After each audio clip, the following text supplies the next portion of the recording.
This is Fortress on a Hill with Henry, Danny, Kagan, and Giovanni. Welcome, everyone, to Fortress on a Hill, a podcast about U.S. foreign policy, anti-imperialism, skepticism, and the American way of war. I'm Henry. Thank you for joining us today. With me is my co-host Giovanni. Giovanni, how are you doing this evening? How are things in Texas?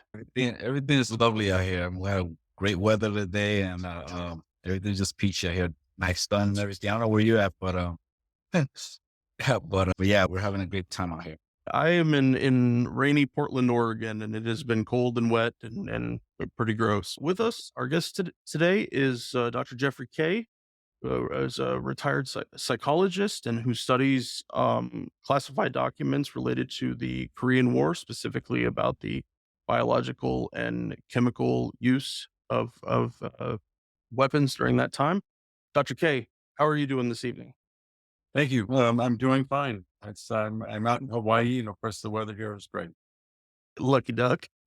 We're here today to talk about the Reid interview and interrogation technique that was created by Johnny Reid back in the 1940s and 50s. But before we do that, we're going to take a minute and let Dr. Kaye take us through his most recent article. Dr. Kaye. Yeah, thank you. Yeah, I just published an article titled Secret Plan Revealed, CIA Told to, quote, destroy those supporting communist germ warfare, quote, myth. Because some of your listeners may know, in the early 1950s, North Korea and China and the Soviet Union had begun accusing the United States of large-scale use of biological weapons. That they were dropping weapons, particularly weapons that were using insects, infected insects, to spread diseases like plague and cholera and glanders near military units and behind the lines and on civilian areas. Of course, the United States denied this vociferously and claimed that they would never do such a thing. But what happened was that in May of 1952, the world was kind of shocked when two U.S. officers who were flyers testified publicly on broadcast radio and I think film and written confessions that they in fact had been involved in their units, their planes had been involved in the dropping of germ weapons on Korea and in China. And this only accelerated over the next couple of years.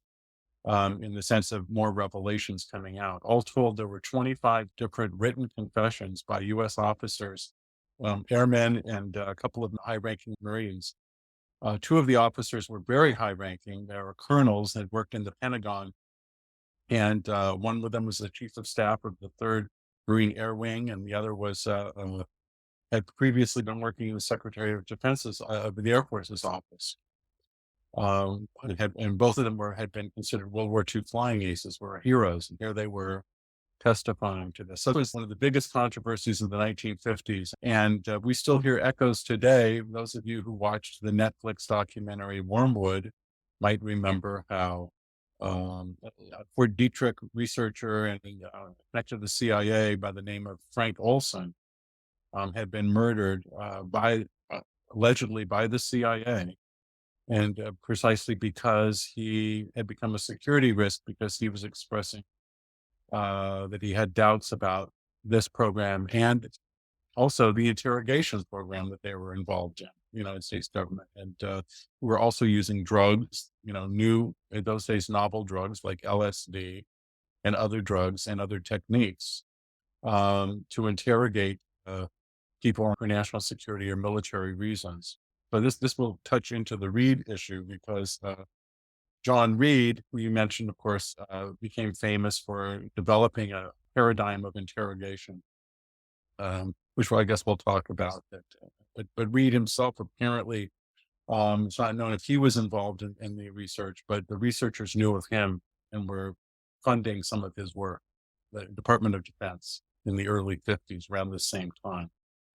Doesn't mean Reid knew anything about germ warfare in Korea. I'm not saying that that's not true. You just asked me. So my latest article looks at a a plan that finally came to fruition in October of 1953 after another 19 or so confessions were published by the Chinese about U.S. germ warfare, and it kind of the U.S. national security establishment went, apeshit.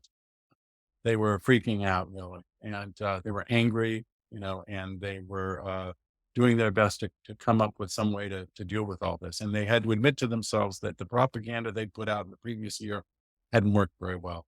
So they now were proposing more propaganda, but also covert actions now, which the CIA would be in charge, that would use what they, to quote, personalized seduction and coercion urgently against persons or groups who were propagating what they were calling the communist biological warfare myth. Part of what they were also calling internally a hate America campaign being run, and all of this from their mind was all being run from Moscow. The fact that the North Koreans and the Chinese independently were investigating this and writing about it, talking about it, seemed to go past their fly over their heads. In the height of the early Cold War, the Korean War, to the Cold Warriors in the United States government, everything came out of Moscow.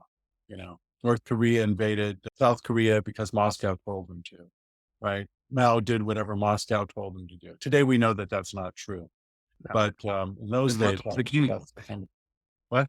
Including Martin Luther King, Moscow, he was an agent of Moscow. That's right. Martin Luther King, another agent of Moscow. Right. Yes. Interestingly enough, John Reid, it turns out there is a link between John Reid and the assassination of Martin Luther King. Really? Well, tangentially. That Playboy magazine hired John Reid. I know we're skipping around here, but I might forget otherwise. Playboy magazine at one point hired John Reid to give a lie detector test to, what's his name? The alleged assassin of Martin Luther King, James Earl Ray. James Earl Ray, yes. And of course, it came out and said, yes, of course, Reid said that he was validated, that Ray was lying about not killing King, and that he was, therefore he failed the lie detector test, and he therefore had to be the assassin. So it's just kind of an interesting thing where these people pop up in certain places. There has to be more substantial history about John Reid and his involvement with all of this, separate from the Reid technique. As I said, you asked me about John Reid before, and I'd come across him because of my earlier work about Guantanamo and interrogations and torture. Your listeners may or may not know that I worked as a torture rehab facility in the United States called Survivors International in the San Francisco Bay Area. I interviewed many torture victims, not American torture victims, by the way, but torture victims. Sad to say, torture is not just some sort of American evil or problem, but almost every country in the world apparently practices or has practiced torture.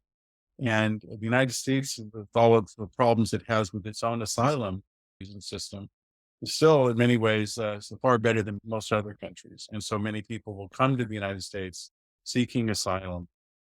And of course, right now they're trying to, and under Trump it started, and they're trying to keep people from coming here. I worked for, and did evaluations of torture victims, and I did some psychotherapy with torture victims as well. So I got to know and identify somewhat with what it's like to be tortured, and also what it's like to interrogate someone. Because when you do an in-depth evaluation, psychological evaluation of a torture victim, it's kind of like an interrogation. I try to make it as little like it as possible, but how do I say it's like it? Because like the interrogation that John Reid advocates, his style is the interrogation is done in private, and yes, my evaluation is done in private. And but the difference is the John Reid version of interrogation, they predetermine whether you're guilty or not. They do an evaluation, and if the interrogation or the cops, in other words, prosecutor decides that you're guilty or reasonably sure that you're guilty, then they're going to do a style of interrogation which unfortunately often seems to produce false confessions. I was reading on this, what is it, the New Yorker article called An Interview, it talks about that, and it's saying there's a high percentage of convictions being overturned because of, false confessions. People have been exonerated because of false confessions, like years. I mean, one of the examples that this article gives is a person that that was sent to prison. He went through the Reid technique. He Yeah. was to murdering his wife. He went to prison. It took him about 50 years to get exonerated. Daryl Parker, Yes. name Uh, in the 1950s. Yes. yes. And even though there's a high rate of cases of false confession, it's still a preferred method within the police department. And one of the things that I've noticed as I was reading this article is when they were talking about the technique that is used, like, how, the interview, then the interrogation, they start establishing this rapport with the person you're interviewing. You make them feel like you're on his side, you're trying to help them out. You start planting, seeding, different type of ideas in this person. And at the end of the day, the person, under pressure and everything, just end up pretty much adopting, internalizing what pretty much what you've been feeding.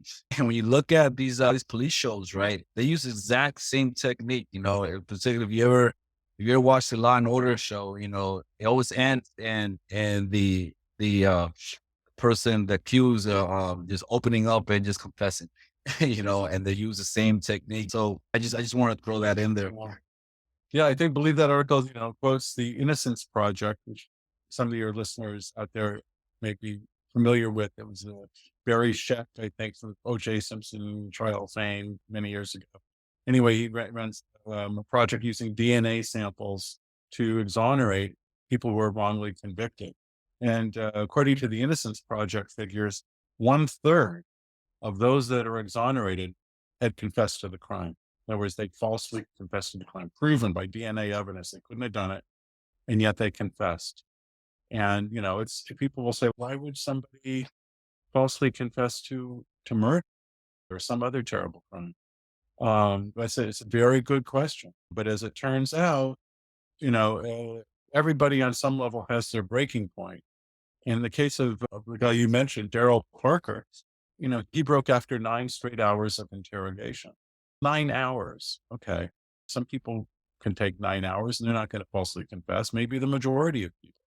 But it has to do with, everybody carries around with them feelings of guilt. Everyone can tolerate only so much stress, depending on who they are and the things that have happened to them in their life.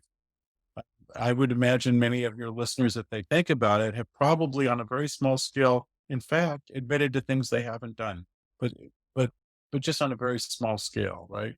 Just because, well, it was easier to do at the time. But the Reid technique uses, I would say, non-scientific. They're not rigorously scientific. Over the years, the Reid has evolved and they become sensitized to their critics. And then occasionally, they come up with some scientific bases to the critics against them, such as what is the validity of studying ostensibly false confessions among a bunch of college students in a lab and some college campus have to do with an interrogation room where I'm bringing in, somebody for mass murder.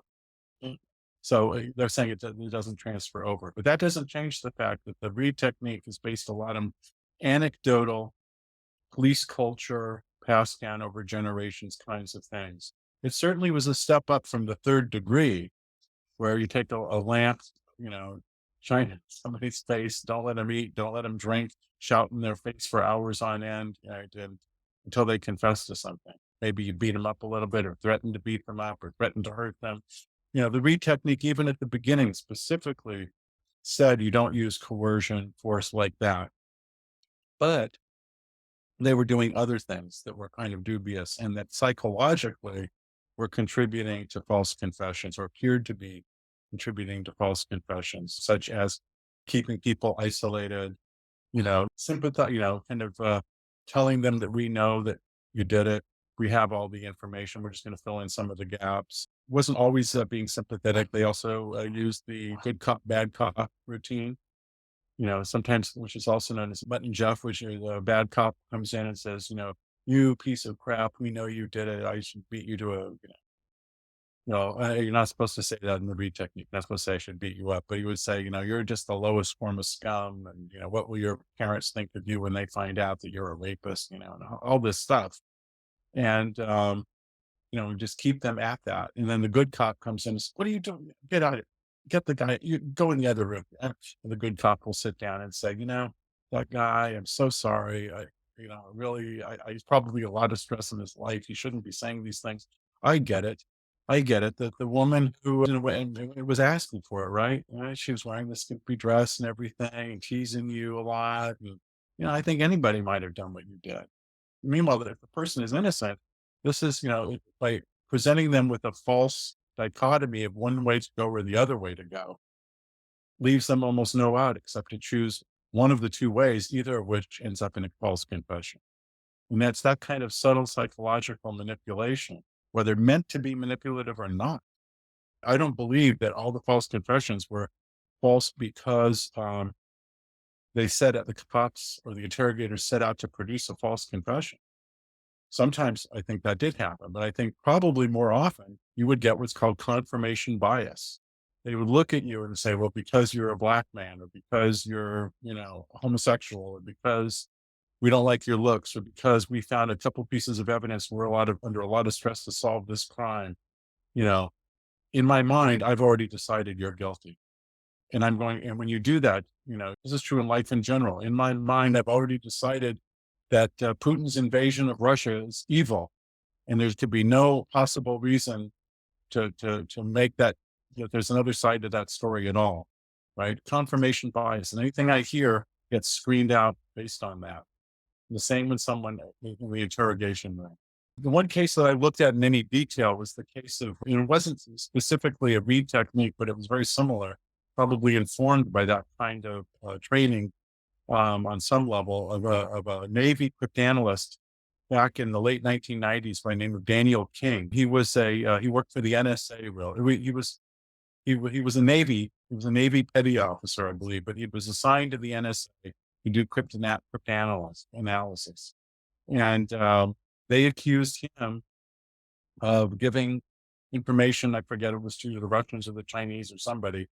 And they did the same. They took him to a hotel room somewhere and just kept him under interrogation all day long, and used that kind of good cop, bad cop. And until finally there, he was saying to himself, I don't remember myself. If you're saying I did this, then maybe I must have done it. Let me speak to a psychologist. Maybe you can hypnotize me, and that will get to the truth. Of course. And then finally he confessed. Going back to that, going back to the example you gave about the good cop, bad cop, right? Is there also linked to that, also to the whole, prisoner's dilemma, the same technique? About the prisoner's dilemma, you separate the two prisoners or two, Right. and then you pretty much play them against each other and whatnot. Yeah, I've come across that before, but I don't know that they use that particularly. I think that was often used as a logic thing. I mean, maybe, I don't know. I'm not familiar enough to know if that has fit in or was used as part of how that fits into this paradigm that they've used. I recently, read, and partly in preparation, went back and reviewed. I had a copy, luckily, of John Reid's criminal interrogation book. It's all blurred out, but it's what it is. Probably the second edition, and there was nothing in it like that. So they almost don't rely on any academic or very little, at least in their heyday. Maybe today they do more, but I'm not familiar with enough to comment on more on that, I'm afraid. Yeah, it's possible. What they looked at a lot, of course, when I was doing the research on the biological warfare, Korean War, and there was a organization called the Research and Development Board of the Pentagon. And its job was to assess technologies that the United States government and military might want to use. And oftentimes those were things like, obviously bombers and the kinds of planes and submarines, but also interrogation techniques. And they joined up with the CIA in the early 50s on something called Project Artichoke. Project Artichoke was a precursor to MK Ultra program, and the successor as well to an earlier CIA program called Operation Bluebird. And this was about interrogation and trying to control people and to induce, if they could, amnesias. And this was all in kind of elaborate spy thing in which, we're talking about dealing with double agents and sending people into the field and protecting them from giving up secrets and ferreting out secrets from other double agents. And anyway, crazy stuff. And then, this was the stuff when the CIA famously became involved in experimenting with LSD and stuff like that in interrogation and other drugs. But the artichoke people, they had, for a while, they had developed a paradigm of CIA style interrogation, which was essentially to give people, what they call them, speedballs. You give them Benzedrine and you give them barbiturates, which were heavy downers.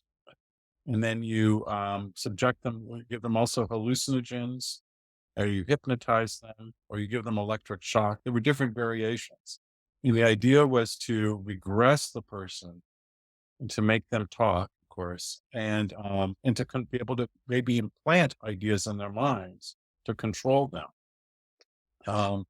and to turn them perhaps, or to make them even, as the famous movie, book, The Manchurian Candidate said, perhaps even to program to be assassins who would forget what they did once they assassinated the person.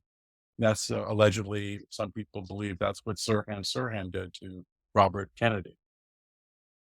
So in one of their reports that I ferreted out from the early 50s, they're talking about the kinds of research this joint board of the Department of Defense and the CIA kind of research that they're looking at to justify the work they're doing on the artichoke project. And one of the things I have made sure that I wrote it down because I don't want to get it wrong is I was kind of surprised. I mean, there were other groups. There was a University of Rochester was doing working on drugs that might affect psychological pressures, and Indiana University was involved. And then I looked and I saw John E. Reid and Associates. This is in January 1953. And under Navy contract, project number 173-181 for $34,000. That's for fiscal year 1952, $34,000, according to what I looked up, is equivalent in today's money to about $385,000. That's a fair amount of money to give for an interrogation project to little John E. Reid, who's John E. Reid and Associates, a company in Chicago. And what was the project supposed to be? On interrogation devices and procedures. The project was to, quote, develop novel and easily used methods of causing lying subjects to think they have betrayed themselves. So, first of all, how do you know someone's lying? Right? Isn't the whole point of the interrogation to determine whether or not what a person is telling you is true or not? But if you already presume that they're lying, this is the whole methodological problem with the Reid technique in general, is they have these methods and they claim that they use nonverbal evidence to tell that I'm swallowing too often, or you can't see, or I'm tapping my head and I'm a little nervous, seem nervous. Oh, you seem nervous. You must be guilty. My mouth is dry. All of these nonverbal or physiological things. But the research over and over shows, scientific research, which means looking at things under control and comparing groups, et cetera, that there is no reliable correlation between all of these different nonverbal and physiological responses, purely physiological responses to prove that someone is lying, right? Just because when you say, did you kill somebody? And I look up like this, no. He looked up and to the left. That means he's lying. My cop's instinct tells me he's lying. I mean, they've done research to show, where they, they've looked at what a police officer thinks and feels about somebody's guilt or innocence, and then what it later turned out to be. And it's no better than flipping a coin. In other words, cops who know better, even with all the experience they've had with bad people, and they do deal with bad people. Did that make them better able to tell whether somebody is being deceptive or not? So anyway, so here's John Reid back in 1953, doing research for the Navy. And the Navy was often used, by the way, as a cutout for projects for the CIA. And so the question arises whether this just wasn't for the CIA anyway. And certainly 10 years later, 1963 or so, when the CIA internally put out a manual for interrogation, which is known as the QBARC manual.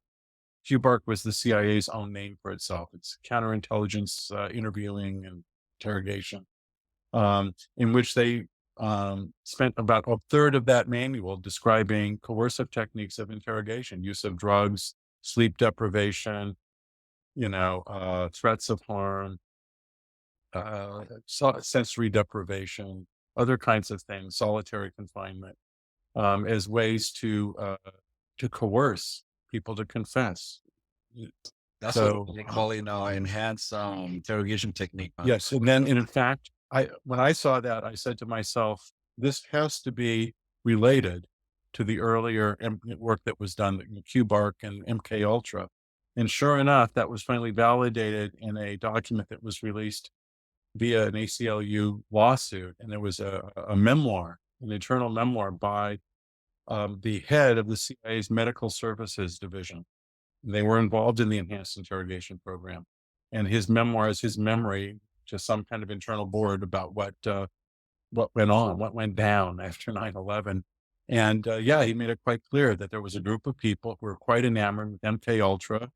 And there was even one figure who was kind of connected all the way back to the 1980s into using those kind of techniques and had been reprimanded for it supposedly many years before, and who was put in charge of the interrogations after 9/11. So there are a lot of direct links, and we don't even know all we can't know all the ins and outs of, but one thing I always bring this up, and I seem to be the only one who thinks this is odd, but the two major cases of that were used as paradigms, one by the CIA and one by the Department of Defense. The CIA, their victim or their guinea pig was a man by the name of Abu Zubaydah, who's still in Guantanamo today.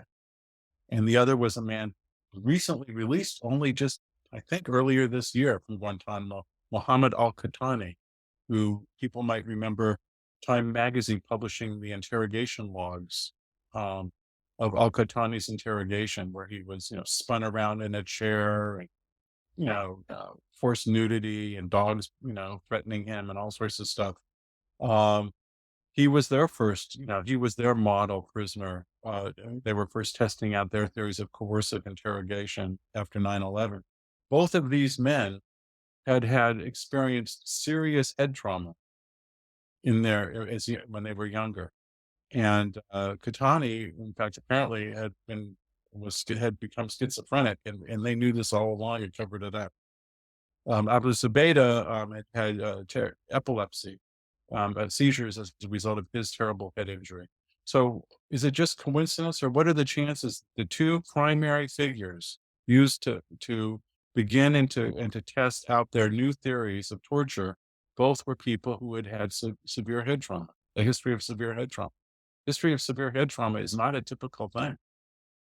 If you think about in your lives and yourselves and your listeners, how many people do you know really who've had serious head trauma? Not, maybe one or two, but you probably know, dozens, if not hundreds of people. Going back to what you were saying about the Guantanamo Bay, I recall while I was hearing you, I recall two incidents in that time. One was Jose Padilla. I don't know if you remember him. He was former gang member from Chicago, I believe. Convert to Islam, and apparently he got picked up by the FBI. He was about to go to, I believe he was about to go to Iraq or Afghanistan to join the Mujahideen and fight or whatnot. Anyway, so he got picked up and he's kind of disappeared. And you didn't hear him, the president talking about him again. At the time when he got picked up, it was a real sensation, but you didn't hear him again until like months later, probably a year later. He was a trial. And then he was kind of during the trial. I recall seeing like images. He was kind of like in the infantile stage. He was kind of disoriented. Like he was all there. That's one of the things I was, that came to my mind as I was hearing you about, about Yeah. the epilepsy and all that. And there's another case that also from that era was about this woman. She was an American Muslim woman, I believe, Arab woman, however they said, but Mhm. she, apparently she was going to join via the fight. And also she got picked up, got arrested. And then she disappeared from the media. You hear from her Mhm. again. And all of a sudden she just appeared somewhere like in Qatar, somewhere in a CIA interrogation. Yeah. And then she shot the agent and she got killed. Um, Yeah. do you remember, do you recall those cases? Yeah. Her name was Afia Siddiqui, and she was related to Muhammad. What's his name? Supposedly the mastermind of 9/11. Who's in Guantanamo today. Uh, um, You mean KSM, Khalid Sheikh Mohammed. Sheikh Mohammed? Yeah, so she's related to him, and her children were taken from her. Yes, I don't know that whole story is very mysterious and obscure, and I don't have enough information about it. I know more about Jose Padilla because I filed a Freedom of Information Act request. He was, of course, imprisoned in the naval brig in Charleston, South Carolina, along with another American Muslim by the name of Ali Al-Mari. Al-Mari, who has claims today that he was tortured by the FBI uh, at the time, but that's another story. But Padilla, claimed that yeah, he was really messed up. He first claimed that they were gave him LSD or some other kind of hallucinogen. Um, the um, the Department of Defense owned up to they claimed that they did not use hallucinogens on him, but one thing that they did admit to, which was odd, they claimed that they told him that they gave him hallucinogens when really they were giving him a flu shot. Well, first of all, that itself is torture and admission of criminal activity. Imagine you went to the doctor and the doctor told you, um, you get a flu shot and they gave you the flu shot. I don't know if you guys get flu shots. I do. I'm an older person. They give you the flu shot and the doctor says, like, guess what? I didn't give you a flu shot. I just injected you with LSD. I'm serious. That's what I did. And he held to that story. I mean, that guy would be, if it ever came out, of course, that guy would lose his license and maybe even prosecuted for criminal, behavior. So anyway, they did that. They admitted doing that to Jose Padilla, and who knows what else they did to regress this guy. And that's behind all of this. There was a theory to the interrogation that's used by the U.S. government, the coercive interrogation, the psychologically coercive, it was developed by some famous psychologists, and it was published in a journal actually called Sociometry in the mid '50s. And the paradigm they came up with was called DDD, 3 Ds, because I kind of made like a formula, and it was dependency, uh, um, debility, and dread. What are these things? Dependency, of course, is they want to regress you to which you're totally dependent on your captor, right? No matter what you say or do, can't even, you know, go to the bathroom unless they tell you, right? And, you can't do anything. You're totally dependent on them for your life and for everything. Dread, of course, is fear. I dread, to instill a sense of dread in somebody. Constant dread breaks a person down. And then finally, debility is just a fancy word for weakness. To instill weakness by making them weak by keeping them from sleeping, sleep deprivation, using stress positions, and also kind of partially starving people. Kind of, that's what they do. Give you they do this at Guantanamo. They did this. They've admitted to doing it. Caloric restriction of caloric intake. Not enough, they say, to harm you. But why are they doing that at all? Are they doing it to save money? No, they're doing it because they're trying to break you down, to regress you. And what happens is all those things affect physiological brain function. And this was recognized by the CIA's own researchers back when they were doing MK Ultra. They looked at all this stuff. And they said, well, if you do these kind of things to people, they won't be able to function too well. And there's an Irish researcher, Shane O'Meara, I think, who's written about this, saying yeah, these aren't serious interrogation techniques because what they do is they reduce your ability to remember. They inhibit your ability of recall. You know, if you're starving and you're tired, you're living in fear of something, um, it's going to be really hard to remember things. So what are they really doing? So there's a weird line between interrogation and manipulating people to control them, or in the military parlance, to exploit them for propaganda purposes, for show trials, or for perhaps to turn them into this happens a lot more than is talked about, and to turn them for intelligence purposes and make them into double agents or just their own agents if they weren't double agents, right?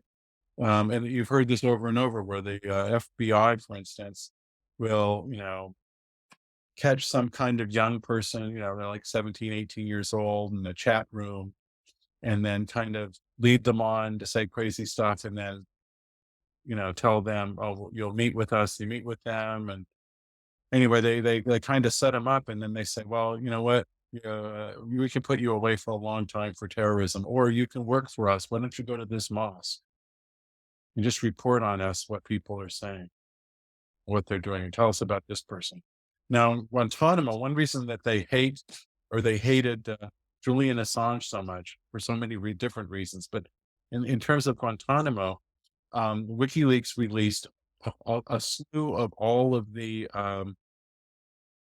of what they had anyway of the detainee files of what they supposedly did, who said what to who, and they're footnoted and everything, and what the people did, like Andy Worthington, researcher who looked at this, and others, is you could see that they were setting up a crazy quilt system in which, and this can happen, this kind of bleeds back into the Reid technique too, in which somebody says something, it's a false confession, and now you've implicated somebody else. And then they take that up and go, that's fact. So let's say that, we tortured detainee X, and detainee X said, gee, Henri told me that, he wanted to place a bomb on a train. And so now we go to Henri and we have him in the interrogation booth and we say, Henri, we know that you wanted to put a bomb on that train. We have people who've told us that. No, that's a lie. Now, if here's the Reid technique, by the way, you don't allow denials.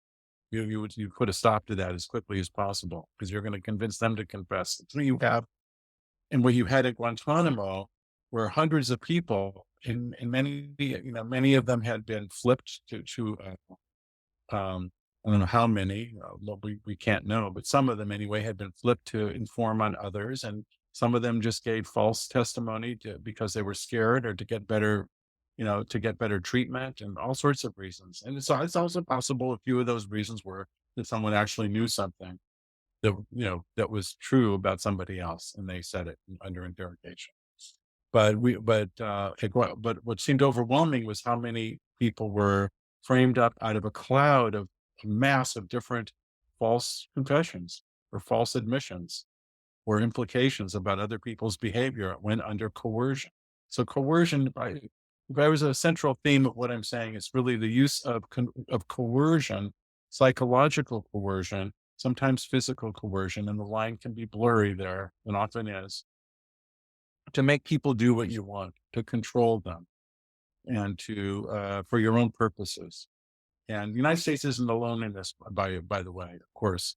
But I live in the United States. It's the material, I read English. I don't read a lot of other languages, or any really, except some Spanish, some French. But my access is to the American issue story here, and of course, America has the distinction of being the first country to set up a worldwide torture network. They set up secret torture centers, in prisons in many countries around, around the world, in Thailand, Poland, Lithuania, in Afghanistan, and elsewhere. And they got other countries from around the world to participate and help them out in a mass program of kidnapping people to these torture centers secret torture centers where they would torture. They use various sorts of, even if they weren't waterboard, and the waterboard, they said, well, we only waterboarded 3 people. Yeah, well, waterboarding isn't the only kind of torture. And in fact, people who had been waterboarding, like Abu Zubaydah, said that was not the worst sort of torture that they endured. Right? That far worse, was the use of isolation, sleep deprivation, isolation, and sensory deprivation. And I mention those 3 because guess what? The United States still uses it today. The Army Field Manual on Interrogation, FM 2-22, I think, which is human intelligence, interviewing and interrogation, which was rewritten. Was rewritten in 2006, and it has been used ever since.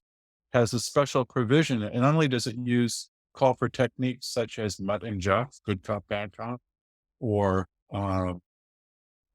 something called fear up, where we try and make you afraid, in other words, pull up, make people feel dread. Futility, make people feel hopeless. But also there's a special provision that for people who supposedly don't fit Geneva protections. And who are those? Of course, the people they held at Guantanamo, or the so-called terrorists, or people who they claim are non-privileged combatants. By privilege meaning they don't carry the privilege of being under the Geneva protections. They're not prisoners of war, carrying prisoners of war. And those people you can do other things to. What can you do? You can put them in solitary confinement 30 days at a time and keep renewing it potentially forever. Or you can put them under sensory deprivation, put blackout goggles and mittens on you and big, you saw those pictures from the very early days of Guantanamo where they were in the orange suits and they had the big earmuffs on and the goggles and they couldn't see. That's called field expedient separation. In other words, it's a form of sensory deprivation, which in fact can induce psychosis in people who don't have it. Some of the earliest research, and I did a talk on this, the American Psychological Association back in 2007, and went back and looked at the history of the research of this, and it's quite astounding. The human, the CIA scientists looked at the human organism, and they tried to kind of deconstruct it and figure out what can really mess it up. And one of the things they found was that every human being has a need for stimulation. Every organism does, whether you're a little one-cell protoplasm or you're a human being. We evolved for a certain environment, for a certain set of circumstances, right? So we need to eat. That's genetic, right? I mean, that's built into us. It's not like no one can just stop breathing or eating, right? And we need to feel connected to other people. We're a social animal. We're not, somebody who just, hatches out of an egg and then goes off and lives, in solitary, and then one time in his life goes out and mates with somebody you find out in the wild and then die. No, we're social animals. We live in social communities. If you're, all you have to do is look at all the literature there is lately about people being bullied online and how terrible it feels to have people ganging up on you in an internet chat room. And why does it feel terrible? Well, because human nature tells us we want to belong and we don't like being, cast into some kind of bad, person and ostracized, right? To be ostracized is a bad thing. It's not a good thing. So anyway, the Army Field Manual, allows for this kind of isolation, separation, and sleep deprivation. There's the debility, right? I mentioned the DDD. The CIA's form, enhanced interrogation, said we can keep somebody from sleeping for like 6-7 days, right?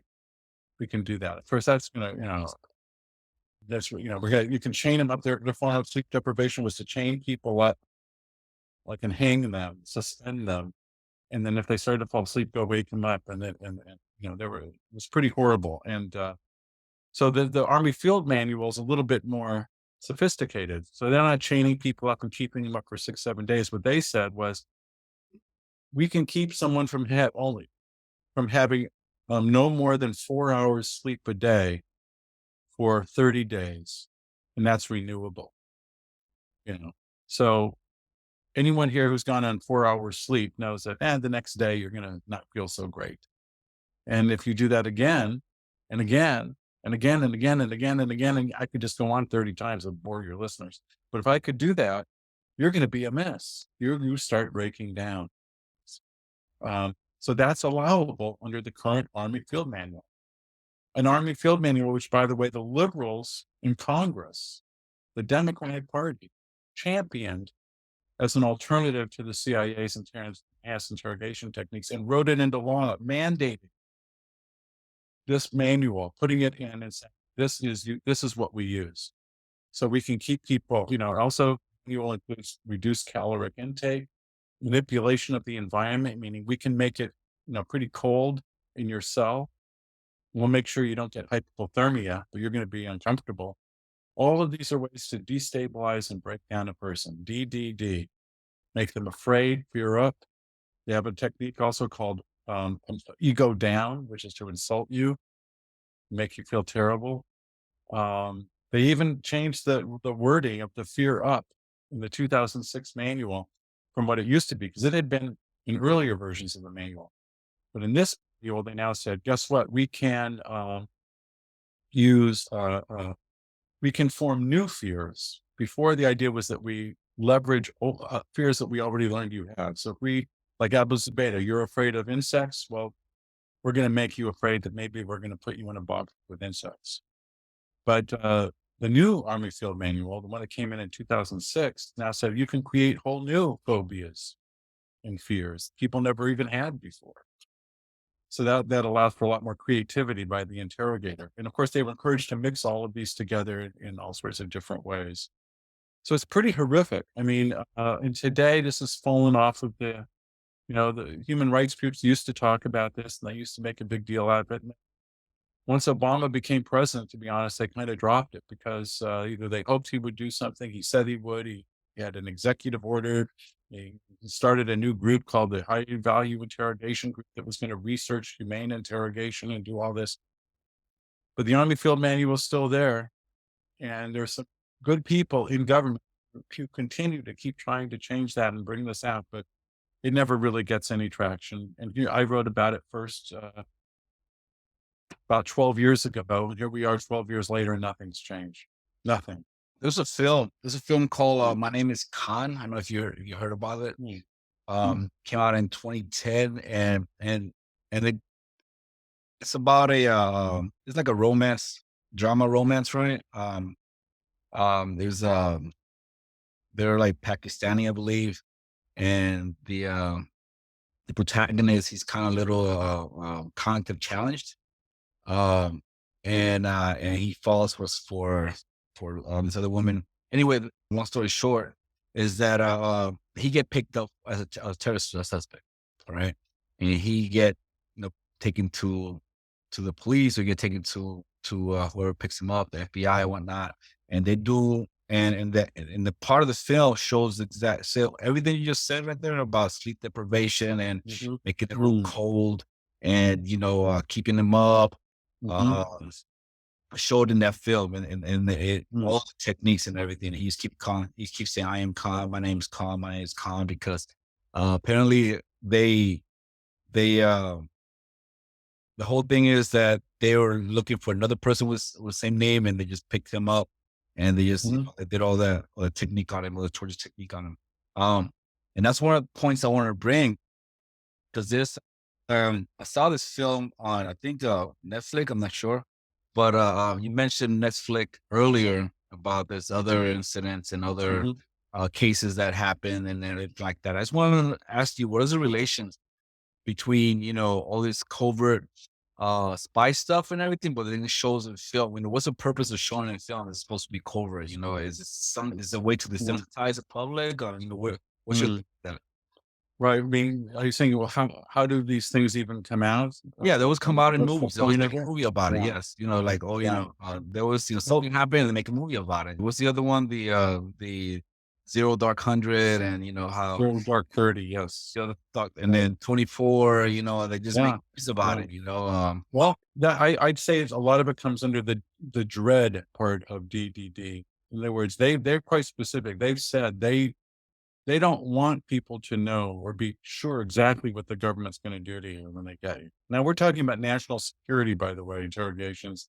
And I have to say, John Reid and all of this was, so far as we know, is mostly about criminal interrogations. And while there's a lot of similarities, and even a lot of byplay between them. So, for instance, Richard Zuley, who was a Chicago policeman, um, and later was put in charge or was one of the leading figures in the interrogation of Mohamedou Oslahi, who they made the movie out of, is famous today, Guantanamo figure, and was in charge of some pretty intense national security interrogations. So there's bleed over between the criminal cop world and the national security interrogation world. But to get to your point, though, I think some of this stuff does get leaked. I think even waterboarding to some extent was that. I mean, I think there were people who wanted to use and test out this waterboarding stuff, but it got out there and there were leaks. Now, it's hard for me to say. There were definitely people inside the government who were really upset over what the U.S. government was doing, and they leaked this material out. And the International Red Cross, who was interviewing some of these detainees, they were upset too. Now, they're not supposed to talk about it, but I think after a while they got upset and some leaks may have come out of there. So some of this material came to us from leaks by people who were trying to be whistleblowers, really, that the US was using torture.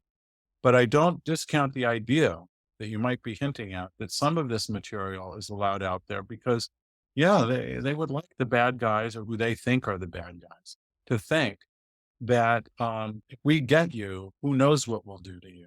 We're barbaric, right?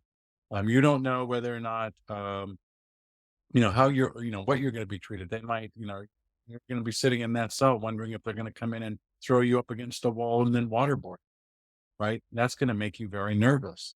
And in reality, just fear alone is enough to break a person down and make them talk. So yeah, I don't know how much of this is leaked so that they could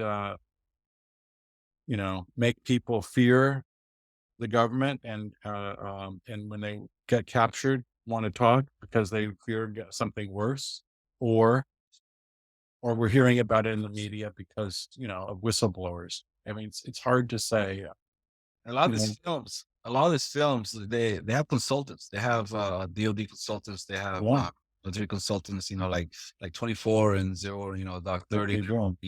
And one of the things I think it does also, it trivializes the incident. For the Yeah, American public. yeah.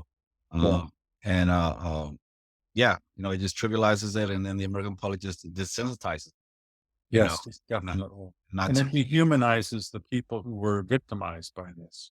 exactly, Yeah. and it reinforces that dehumanization as well. Yes, absolutely. I totally agree. And it's horrible. It's horrible.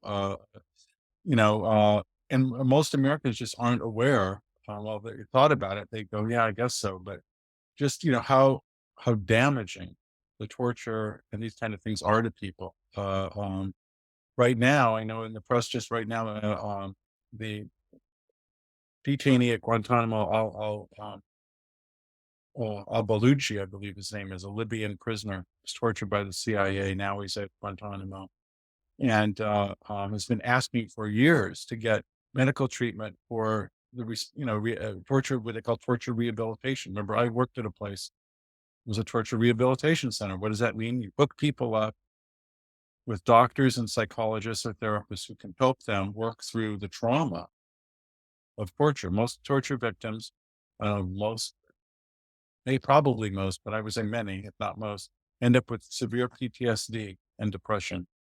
And many of them, of course, have also physical, can have physical problems as well. And there's been, the U.S. has been withholding that kind of, necessary treatment to former torture victims at Guantanamo. And so that's just in the news today. Today, past couple of days, there's articles on that in the New York Times. Carol Rosenberg wrote some articles about this. So New York Times reported. So yeah, this kind of stuff it happens, and most Americans don't know. They don't come on 24 and then have a whole episode about how the guy who what was his character's name on 24? Jack Bauer. Jack Bauer. They don't do another whole episode on how the guy Jack Bauer held a gun to his head and put it in his mouth and threatened to blow his head off. How he's turned into a total mess and can't function in the world afterwards. And no, it just moves on like that's nothing, right? Yeah, it's really really a shame, really a bad, evil aspect about our culture that this is minimalized the way that you talk, or sensationalized and then minimized. Yeah. So, I'd like to get back to a few more specifics about the Reid technique. Um, I wanted to add to what you mentioned earlier, Doc, about Daryl Parker, because Daryl Parker's story goes hand in hand with with not with specifically with the creation of the technique, but with the legend around its use. So Daryl Parker's a dude was a dude from Lincoln, Nebraska. He was accused of murdering his wife.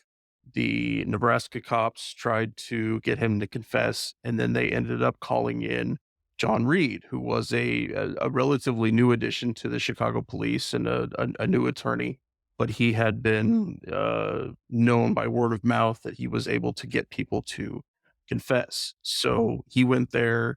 He was able to get Daryl Parker to confess, but Daryl recanted his story immediately the next day. He ended up being convicted of the murder despite recanting, and that particular the info around that was used to cement John Reid as somebody who was capable of doing these kind of interrogations, of bringing people in who hadn't been able, who other investigators or cops were not able to get them to confess. So many years later, a guy that was already serving time in prison for other violent crimes, after he died, his attorneys notified the authorities there in Lincoln that he had actually confessed to the crime that Daryl Parker was convicted of. And he's gone through a years long journey to get justice for himself, but eventually his conviction was thrown out and they were able um, to help with his situation. But despite the fact that he recanted his statement, John Reid and John E. Reid and Associates, the firm that he founded, used these kinds of legends, these kind of stories about being able to get people to confess, to give more backing to the Reid technique.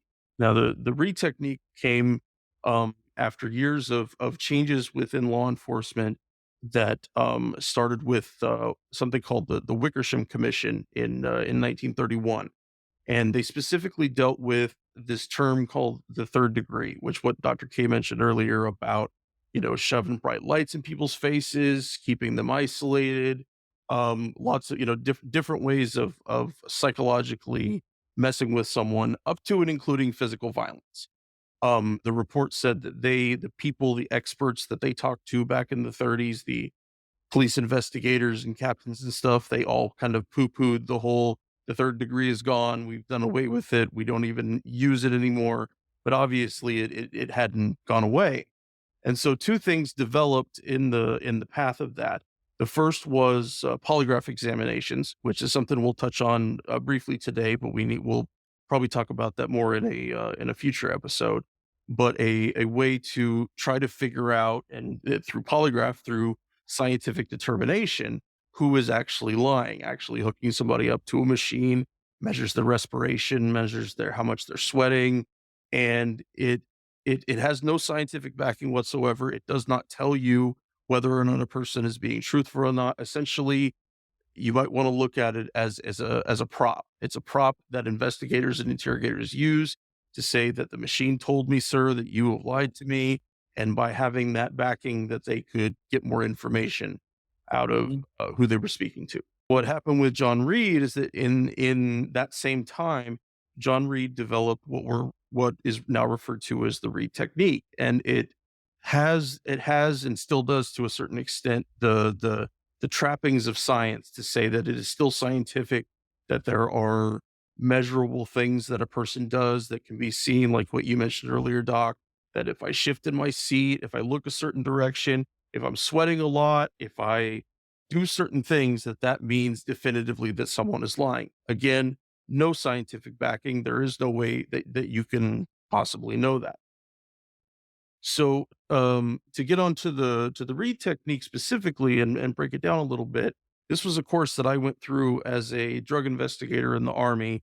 It is the most widely taught interrogation technique in the world. Police officers, investigators, federal agents, the world over use this technique or an approximation of it to get lots of different kinds of confessions. And that's not to say that every confession the Reid technique gets could have been coerced or false, but it does have very specific parts of it that can really bring that forward. Um, so the and this is a part of this was some of the stuff that I was trained in, kind of the basics. When I became a drug investigator, I had been a combat MP, for lack of a better way to put it. Up until that point, I taught Iraqi police in Iraq and did other things like that, but I didn't deal really in day-to-day law enforcement as far as the military was concerned up until that point. So this was taking this course along with the training I got, then kind of began all that together. So the first step is that you want to establish a rapport. And when doing that, we used to use our CID form that we would fill out for a person's name, address, their unit, their birthday, maybe some parents' info, but essentially something, you make it nice and casual. You're trying to make them comfortable. You want them to eventually, when questions begin, to be open to answering. So you're trying to make it as non-accusatorial as you can at that point. And then the next step, and this is really important for all law enforcement, but in the Army, we use a form called Department of the Army Form 3881, which is giving someone their Miranda rights. And it is a very simple, by the book. You go down each step and you let people know that they don't have to answer any of your questions, that they can ask for an attorney at any time at that particular moment. And we have them, they initial by each specific right that they get, and they sign at the bottom, swearing that this is what they want to do. And at the bottom, people can sign it by waiving their rights, and then or they can not sign it and say, "I'm sorry, I don't wish to be questioned, or I want to have an attorney." Um, it's important to note about Miranda rights, just in general, that there's reason to believe that innocent suspects are much more readily willing to surrender their Miranda rights than other people, because they make the simple assumption that most of us would, is I don't have anything to hide. So I'm going to say yes. I'm going to answer your questions because I don't have anything to hide. I have a quote here from Professor Saul Kaysen, who's someone who has studied police interrogations in depth. He said, quote, "It appears that people have a naive faith in the power of their own innocence to set them free." Um, so assuming that they've waived their rights, they've said yes to you as an investigator, and they're willing to sit down and have this discussion, then you begin what under the Reid technique is called the behavioral analysis interview. Right. And it's a series of pretty straightforward questions, and they're designed to give the interrogator a framework to work with in speaking to you. So they'll ask things about, they'll say, do you know anything about the offense in question? Do you know anything about this crime, murder? I dealt with drug offenses, so we didn't have victims per se, aside from the state or the government. They were the only victims that we were representing, which can kind of make things kind of shady, but we could save that for a different time. Um, and that at that time, going through that behavioral analysis interview, that is the time when you as the investigator are looking for cues. You're looking for the cues of touching the face, of shifting in their seat, of sweating a lot. There's so many different ones that people give backing to. Again, no scientific reliability whatsoever. But for someone as an investigator who's been told they have value, it can be it can be something that is very powerful as far as what the investigator is looking for. So I'll ask the person, can you please share about what you know about this crime? You'll directly ask the person very bluntly if they committed the crime. And in doing so, specifically about this question, you want to make it seem as blasé as possible. They say yes, they say no. You act like you don't care. You're just writing things on a form at this particular. Um, and so then you get into a different set of questions that are more about coercion, and they usually relate to a person's family, how they were raised, how their family would feel, and family being spouse, parents, friends, people in their world, how they would feel if they knew that this person being interrogated committed the offense in question. And essentially, you're giving the interrogator what your cue is about guilt. How do you feel about guilt? How does guilt play a role in your life? Um, Ask them who would be most disappointed if they knew you did something wrong. If you committed a serious offense, who's the person in the world that you would most hate to disappoint? And lastly, and certainly this isn't all inclusive. I did a lot of this from what I remember. They asked the person what should happen to the individual who committed the offense. You know, if this, especially of course, if they said no. And the basic logic about that, and Doc, I'd love for you to chime in on this one, is that that generally speaking, a person who is innocent or feels that they're innocent is going to say punish them. You know, whatever punishment is appropriate, whatever fits within line of what they did. Okay, if they are guilty, then they're going to have addendums, and they're going to say, well, maybe if this happened or maybe if that happened, we don't understand what the person went through. And that's, the traditional wisdom is that means that person is worried about guilt, or potentially their own guilt, but the guilt of someone, because given these are open-ended questions, they're not all about the person. It kind of, it's supposed to just give you a general air of how they see those kind of things.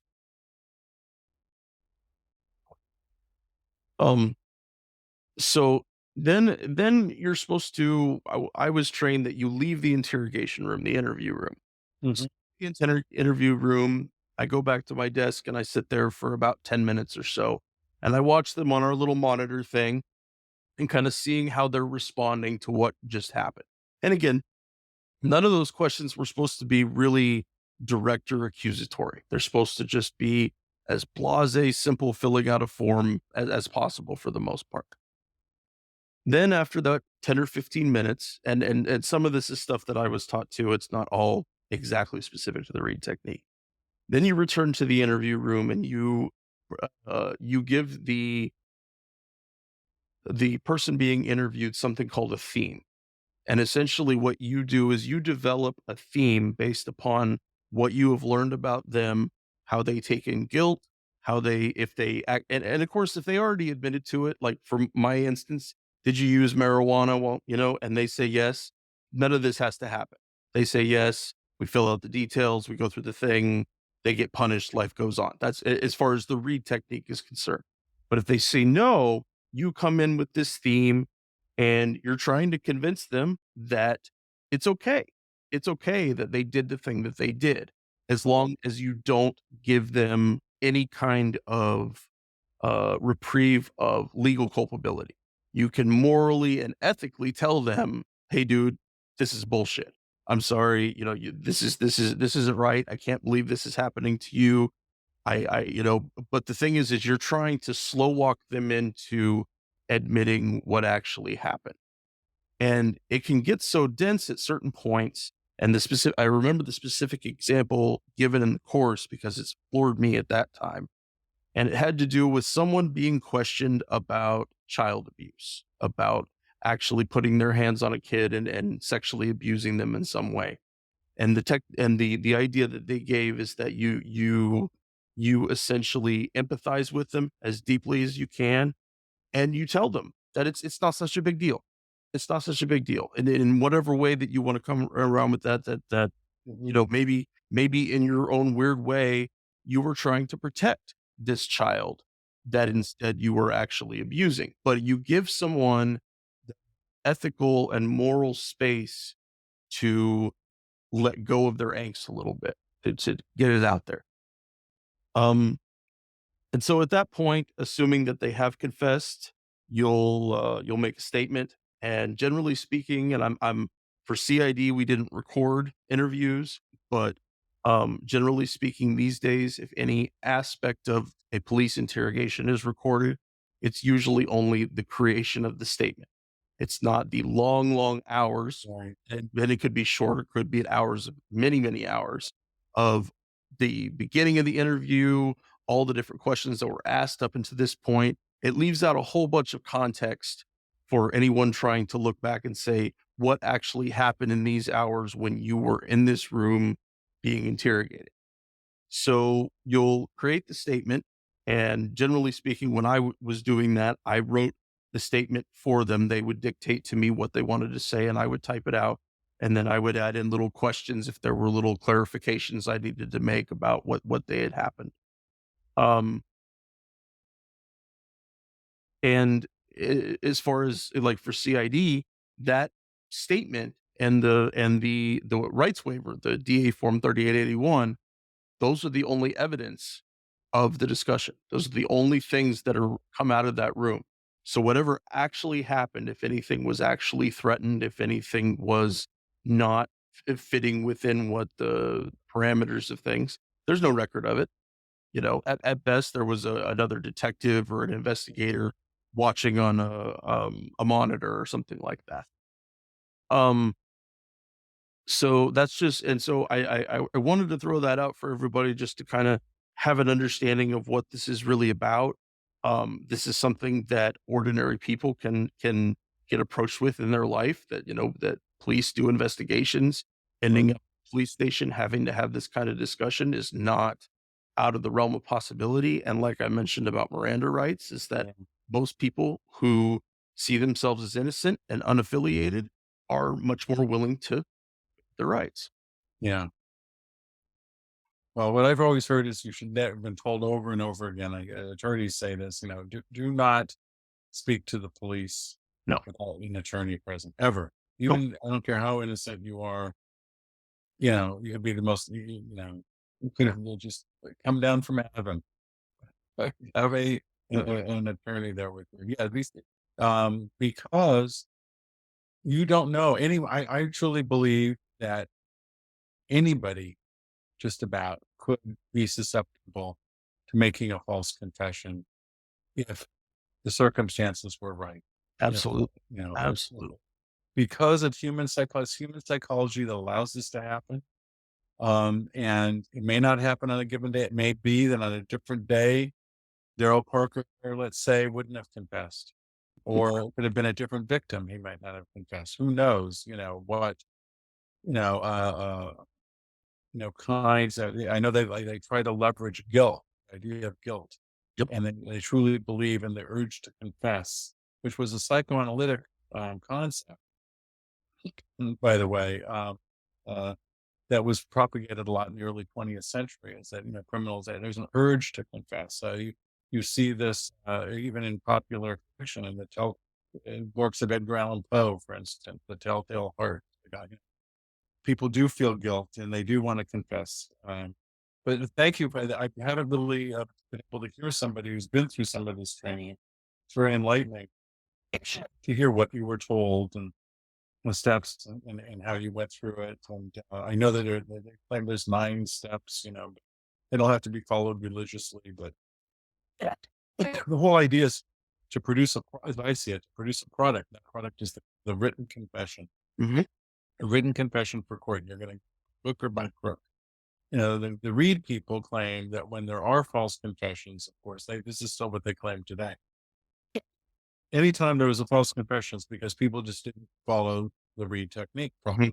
Yeah. They were misusing it. They didn't understand it. They stepped outside the boundaries to do something else, contaminate, whatever. But, and a lot of other people, of course, believe that no, it's all cats and the researcher you mentioned and others that, though there's something inherently coercive about it, Hmm. um, I'm in that camp myself, and there is some you can, and I know that a lot of people today, that high value interrogation group that works under the auspices of the FBI, I believe, mostly today, but it includes people from the CIA and the Department of Defense. They're pushing something called the Mendez principles of non-coercive interrogation. Mm. You can look it up online, named after Juan Mendez, who had been the United Nations Special Rapporteur on torture for a while, I don't know, 10 years ago or so. And he worked on this, and it's inherently non data driven, content driven versus, you're not informational interviewing, you're not seeking a confession per se, you're just trying to solve a problem. And of course, with a lot of attention to the vulnerability of a suspect in police custody, anybody already who's in the custody of the police or the army or whatever, or military police or a foreign government, whatever, is already vulnerable, right? You're already in their power, and they hold power of some sort, and that has an effect that can't be ignored. So I remember, like I said, I interviewed torture victims, and one of the first things I did before I began such an interview, and then periodically during the interview, would be to check in with the client and to certainly first at the beginning to explain to them how they were really in control here. They wanted to get up at any time and say stop, they could. Right? If they wanted to go and smoke a cigarette, they could. They You just help couldn't get a make cigarette sure that they're able to have their agency through the entire thing. Right. That they had agency, exactly. If they didn't want to talk about something, they didn't have to. And I didn't impose my view on something. And but it's we're very susceptible to other people's opinion of us. Even, it can be if you go out into the street, and I've had this happen to me, or maybe others, and somebody, crazy person on the street comes up to me and says, "You look like an idiot," and walks on, Well, I shake it off, but a little tiny piece of me goes, I look like an idiot. Maybe I look there. There's something how I look. I mean, it's just, we're very susceptible to this. And it's important. Today, I think the Reid people have taken a hit over the years. I know some former Reid people left the Reid. I forget their names. Just a few years ago. Another major training institute broke, so they're not going to use the Reid technique at all. They've decided it too leads to false confessions. It was a big deal. I'm sorry, Zuwacker, I think was one of the guys, and they trained under Reid. So it was like an apostasy. It was like trail for the Reid people. The Reid people, they really tried to, they're kind of litigious, and they went after Netflix for some, something that happened a few years ago that was set on a Netflix documentary, and they try and preserve their legacy, and of course their business, because training is big business. They train CIA, foreign diplomats, police departments, of course, the FBI, and there's a lot of money in that. And, and not everything that's said about them is truly fair. But on the other hand, there are some serious problems they don't really own up to, in my and other people's opinion, that have to do with the kind of inherent coercion to this process. And I know we started out talking, it would be helpful to know what other work the Reid and Associates people have done for the government, particularly for the FBI and the CIA over the years. I'm not talking about the training. I'm talking about any kind of research that may have been done, because it might help us understand more about the history of all this, which is helpful, but also it would speak to, some of, why they've stuck to certain positions that they have. They hated, by the way, the Miranda on the second edition that I have of the Reid book, Criminal Interrogation and Confession, was put out right after Miranda decision in the 60s. And they are just, the book almost is like a diatribe against the Miranda decision. The Miranda decision, if you read, is really worth reading. It reads the Supreme Court's Miranda decision is fascinating reading in and of itself. It's very well written. And they do go after the Reid people at one point specifically, hence the Reid people's, animus perhaps towards that decision. But they felt it was really, and a lot of people today, and I'd say with what's going on with the Supreme Court, I haven't heard about any further attacks on Miranda. It has been chipped away over the years, but I know there are people who would like to see that go away, to see it destroyed, and so that you don't mourn people anymore. Doctor, Wow.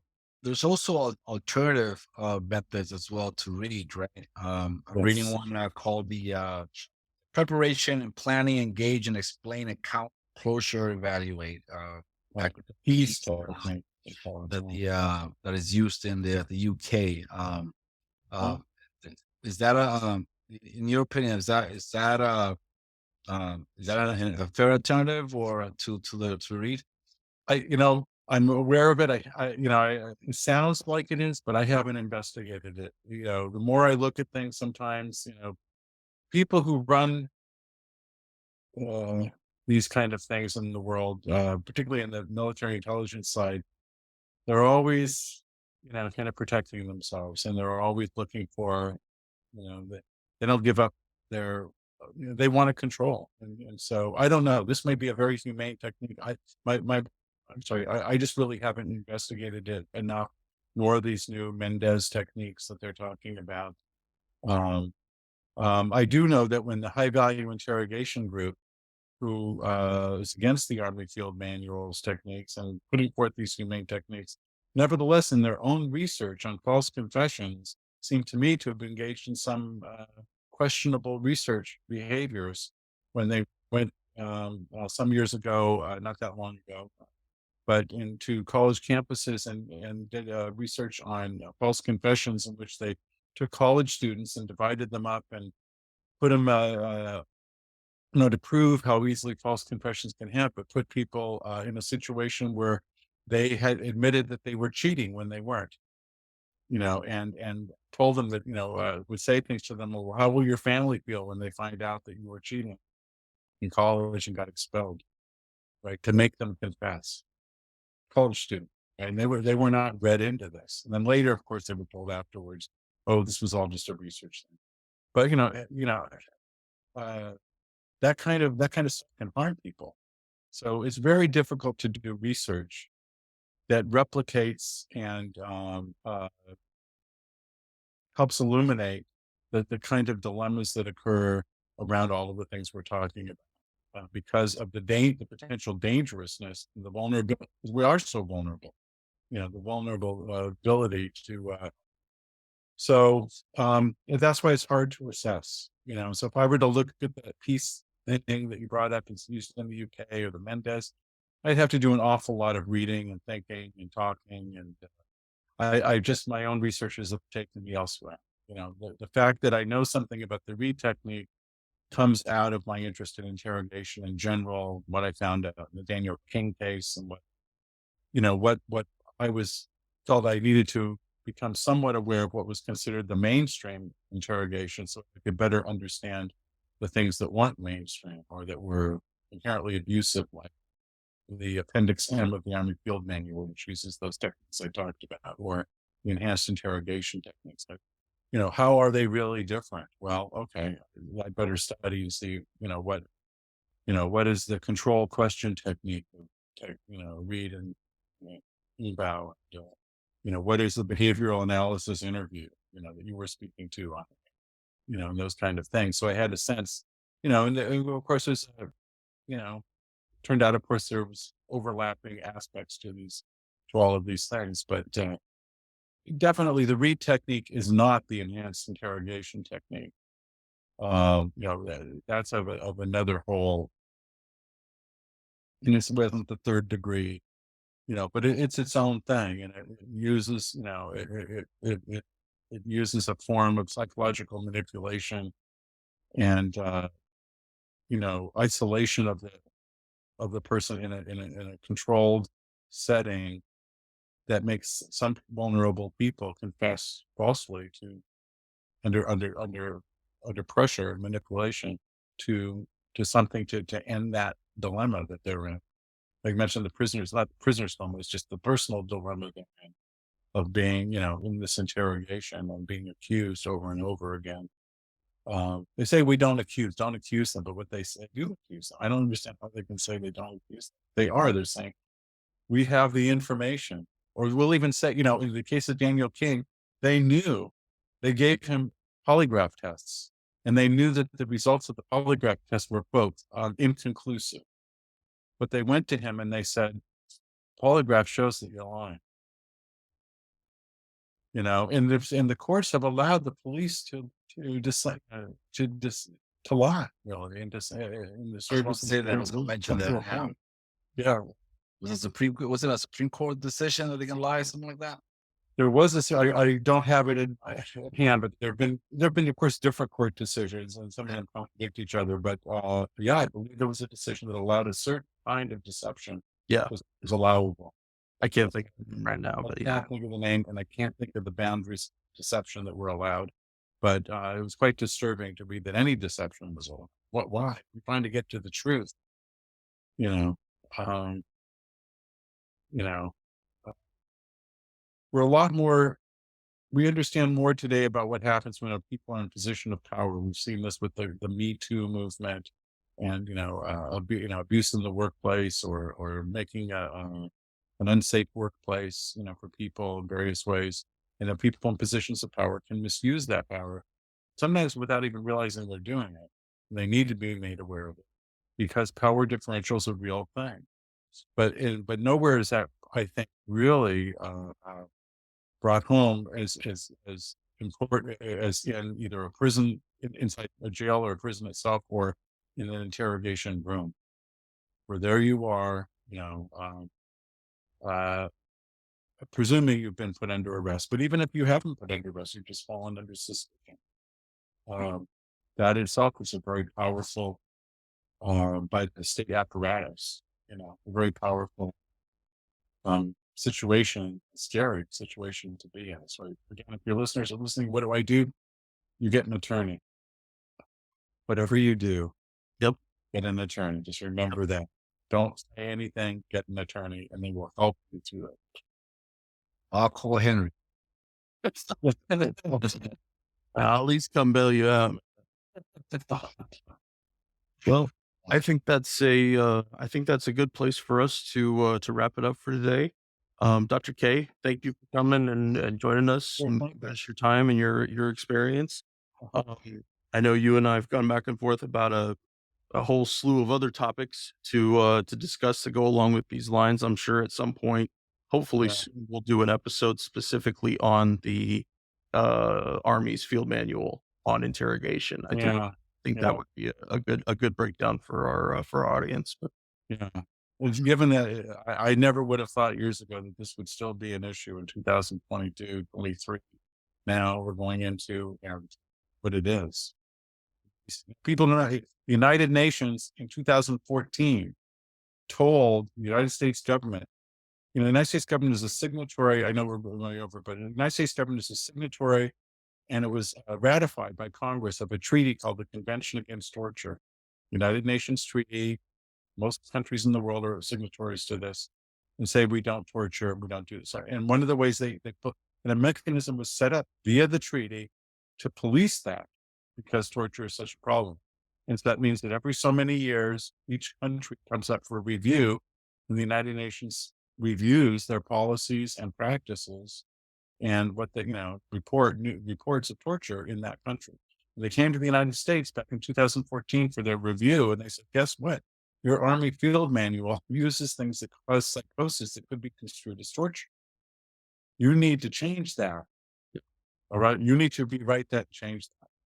They were mandated to do that by law, because this is serious. The Constitution says if you have a treaty and it's ratified by Congress, that has the force of law in the United States. That is U.S. law.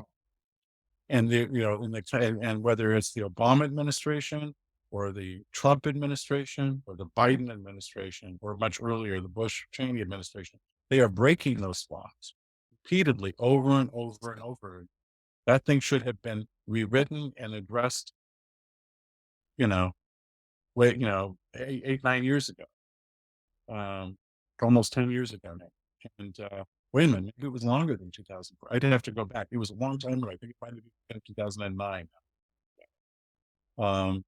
So anyway, that's how. So yeah, we should do that. I'd be happy to talk about it.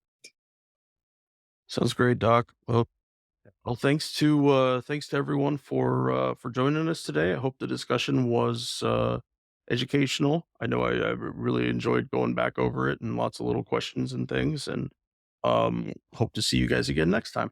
Take care. Money is tight these days for everyone. Penny pinching to make it through the month often doesn't give people the funds to contribute to a creator they support. So we consider it the highest honor that folks help us fund the podcast in any dollar amount they're able.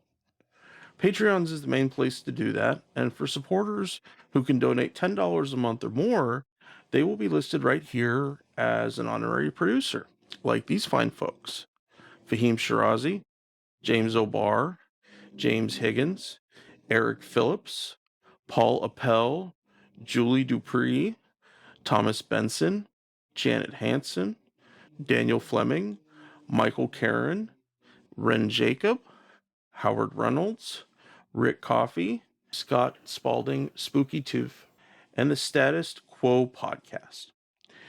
However, if Patreon isn't your style, you can contribute directly through PayPal at paypal.me/Fortress on a Hill. Or please check out our store on Spreadshirt for some great Fortress merch. We're on Twitter and Facebook.com@Fortress on a Hill. You can find our full collection of episodes at www.fortressonahill.com. Skepticism is one's best armor. Never forget it. We'll see you next time. Come on, you good people, and listen to my song.